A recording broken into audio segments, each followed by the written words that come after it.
Hello বন্ধুরা, তোমাদের সুমাইয়া সবাইকে স্বাগত জানাচ্ছি আমার ডেইলি ব্লগের আরেকটি নতুন পর্বে। আশা করছি সবাই ভালো আছো। যে যেখান থেকে ভিডিওটা দেখছো সবার জন্য অনেক অনেক ভালোবাসা রইল।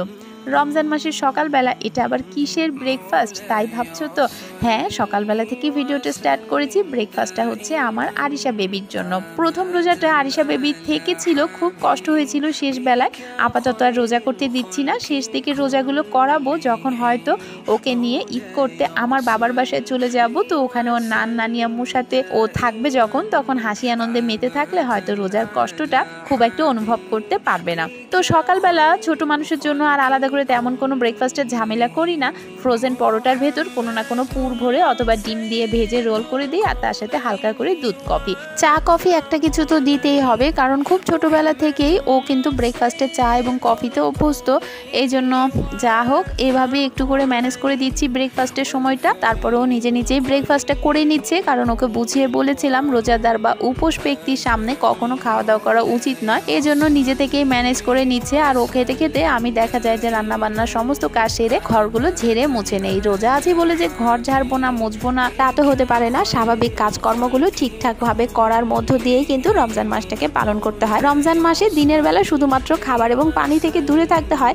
এটা তো সবাই দেখতেই পায় যে মুসলমানেরা খাবার এবং পানি থেকে রমজান মাসে দিনের বেলা বিরতই থাকে। তবে যে জিনিসটা সবাই দেখতে পায় না সেটা হচ্ছে মিথ্যা বলা। রোজারত অবস্থায় মিথ্যা কথা বলা যাবে না, অন্যের নামে পরচর্চা করা যাবে না, চুরি ডাকাতি প্রেম এইসব মানে অবৈধ প্রেমের কথা বলছে, এইসব কোনো কিছু করলে কিন্তু রোজা একেবারে পণ্ড হয়ে যাবে। সেক্ষেত্রে রোজা রাখা না রাখা সমান। আর আমি রোজার দিনে খুব সকালবেলা ঘরবাড়ির কাজ তো কমপ্লিট করে ফেলি। 10টার পর বেরিয়ে গেছিলাম আমার অফিসের কাজগুলো সেরে এই যে দুপুরের পরে বাজারটা নিয়ে বাসায় ফিরছিলাম।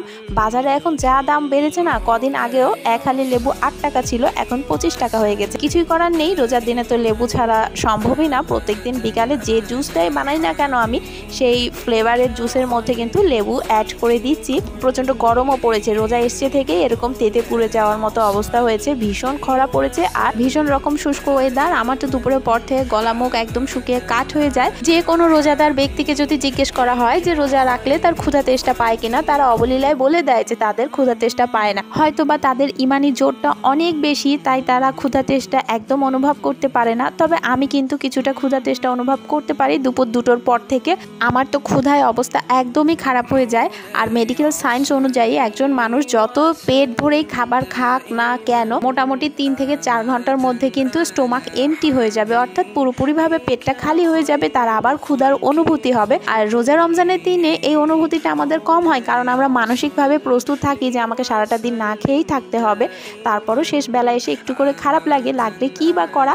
সৃষ্টিকর্তার জন্য এতটুকু যদি কষ্ট করতে না পারি তাহলে আর কি করলাম জীবনে। কারণ আমাদেরকে যে খাবারটা কিনে খেতে হয় তার জন্যই আমাদেরকে উদয়াস্ত দিন রাত পরিশ্রম করতে হচ্ছে। আমাদের অনেক অনেক সৌভাগ্য যে আমাদেরকে অক্সিজেনটা কিনে গ্রহণ করতে হয় না। একজন প্রাপ্তবয়স্ক মানুষ ডেইলি যে পরিমাণ অক্সিজেন গ্রহণ করে বাতাস থেকে, এই পরিমাণ অক্সিজেন যদি আমাদের কিনতে হতো তাহলে আমাদেরকে প্রত্যেকদিন 2 লক্ষ টাকার অক্সিজেন সিলিন্ডার কিনে আনতে হতো। তাহলে বোঝো আমরা সৃষ্টিকর্তার কাছে কি পরিমাণ নিয়ামত প্রাপ্ত হয়েছি। শুধু এ কারণেই আমাদের উচিত সৃষ্টিকর্তার দেয়া বিধানগুলো ঠিকঠাক ভাবে মেনে চলা। ক্ষুধা তেষ্টার কষ্ট তো ইফতারের টেবিলে জলাঞ্জলি দিয়ে নামাজ সেরে চলে আসতে হয় আবার কিচেনে।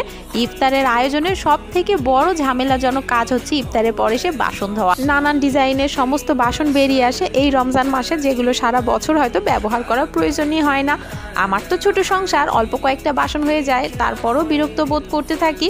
আর তাছাড়া আমি বাসন একদম জমা করে রাখি না। ইফতারের আগে যে বাসনগুলো বেরোয় সেগুলো আগেই ধুয়ে ফেলি। ইফতারের পরে অল্প কিছু বাসন হয়ে যায়, সেটাও ধুতে দেখা যায় যে ডিনারের জন্য গরম গরম ভাত বসিয়ে দেই, আর আমার জন্য 1 কাপ কফি করে ঝটপট কফিটা খেয়ে এই যে ডিনারটা আবার সার্ভ করে দেই। এরপর তো তারাবির নামাজের একটা আবার ব্যাপার আছে। আর রোজার দিনে না ঠান্ডা ভাত খেতে একদম ভালো লাগে না। এরপর সেহরি ভাতটা চাপিয়ে দিয়ে ঘুমিয়ে যাবো। তো এ পর্যন্তই, ভালো থেকো, টাটা।